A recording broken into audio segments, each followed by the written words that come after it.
barbell row is one of the most effective exercises at building a wider, thicker back. In fact, researchers from this 2018 𝐄𝐗𝐏𝐄𝐓 analysis of various back exercises have even gone so far to say that if a person had to choose just one back exercise, the barbell row would be the best option, since it activates many of the back muscles to a greater degree than other back exercises do. However, this exercise is also one that many people get wrong, which is not only detrimental to back growth, but also places you at a high risk of injury, especially with the lower back. But luckily, in this video, I'll go through a step-by-step tutorial showing you exactly how to perform the barbell row for maximal back growth. First off, let's take a look at the muscles worked. Although the whole back musculature will be worked, the main muscles targeted will be the lats, the mid and lower traps, and the rear delts. You want to mainly feel these areas of your back working as you pull the weight. But as you'll see in this video, by tweaking your form, you'll be able to emphasize certain back muscles more than others. And do note that the lower back will also be heavily involved, as it's going to contract isometrically throughout the movement, so you'll feel tension there as well. Now with that being said, let's get into how exactly to perform the barbell row. First, let's start with how to optimally set up the barbell row, which as you'll see will vary depending on both your individual anatomy and your goals. To begin, get your feet set up right by placing them slightly wider than hip width but narrower than shoulder width. But experiment with this, as taller individuals often do better with a wider stance. You can also rotate your feet outward slightly if this makes the movement more comfortable for you. When looking down, the bar should lay over your mid-foot to toe area.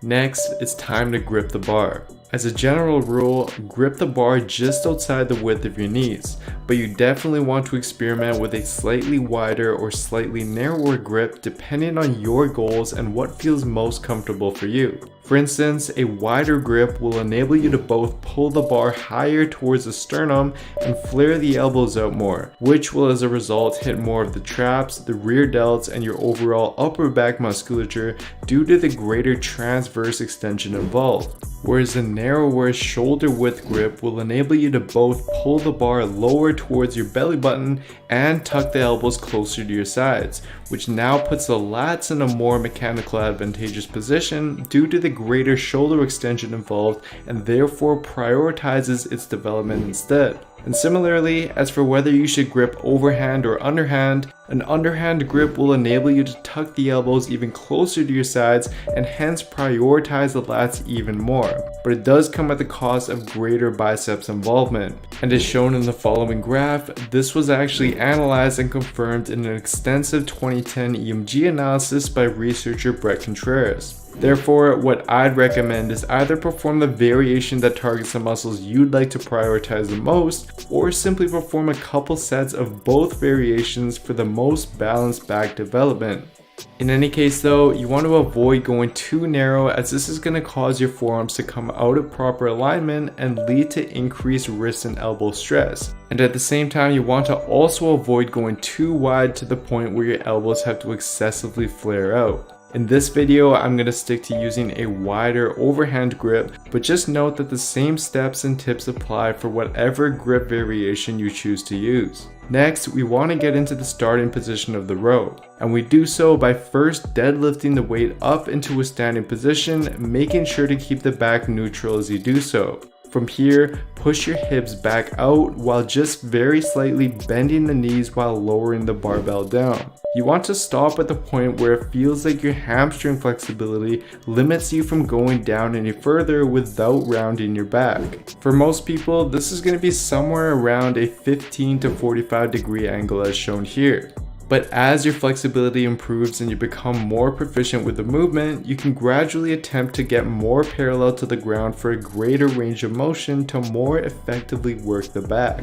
Some things to avoid when getting into the starting position are to avoid performing the movement too upright, as this is going to emphasize more of the upper traps as opposed to the back due to it now resembling more of a shrug movement pattern. And avoid going past your end range of hamstring flexibility by getting too low to the point where your back rounds as a result, as this is going to place a high amount of stress on your lower back. Instead, stick within your range of flexibility to enable your back to remain neutral. Once you're in the starting position, that's it for the setup and you're now ready for step 2, rowing the weight. First, keep your core tight by contracting your abs as if someone were about to punch your stomach. And then row the weight up by thinking about driving your elbows up and slightly back until the bar just about touches your torso.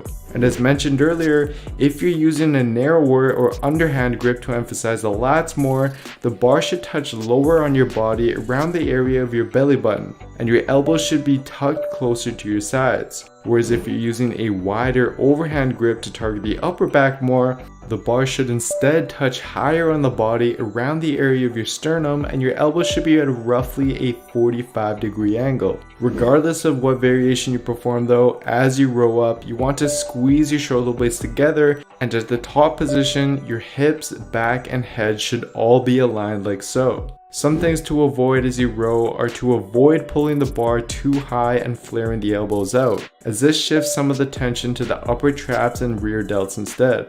Avoid excessively rounding your back as you row. Instead, keep your chest up and core engaged to maintain a neutral back. Avoid internally rotating shoulder by letting it roll forward as you pull, as this puts the shoulder in a compromised position. Instead, lighten the weight and focus on pulling the shoulders back and squeezing the shoulder blades together as you row to prevent the shoulders from rolling forward. Once you successfully row the weight up, it's time for the descent back to the starting position. Here, you simply want to keep the core engaged and maintain your hip, back, and head alignment while controlling the weight back down until your arms are straight. As you lower the weight, you want to let your scapula naturally protract outwards like so, rather than keeping them squeezed together. And at the bottom position, before beginning your next rep, contract the triceps to help minimize biceps involvement in the following rep, which will help just increase your back involvement. Some things to avoid during the descent are to again, avoid letting your back round and fall out of proper alignment. And avoid simply dropping the weight every rep as opposed to actively controlling the eccentric, as this is a significant contributing factor to muscle growth that you'd otherwise be missing out on. After the descent, you successfully completed one rep of the barbell row and can continue performing the rest of your required reps in a controlled fashion using the tips previously outlined.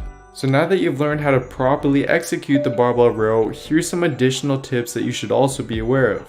First off, to implement the exercise into your routine, I'd suggest adding 3 to 4 sets of the exercise with a rep range of around 8 to 12 reps using moderately heavy weight. But feel free to use a higher rep range of 10 to 15 reps instead and lighter weight if this enables you to better feel your back muscles working.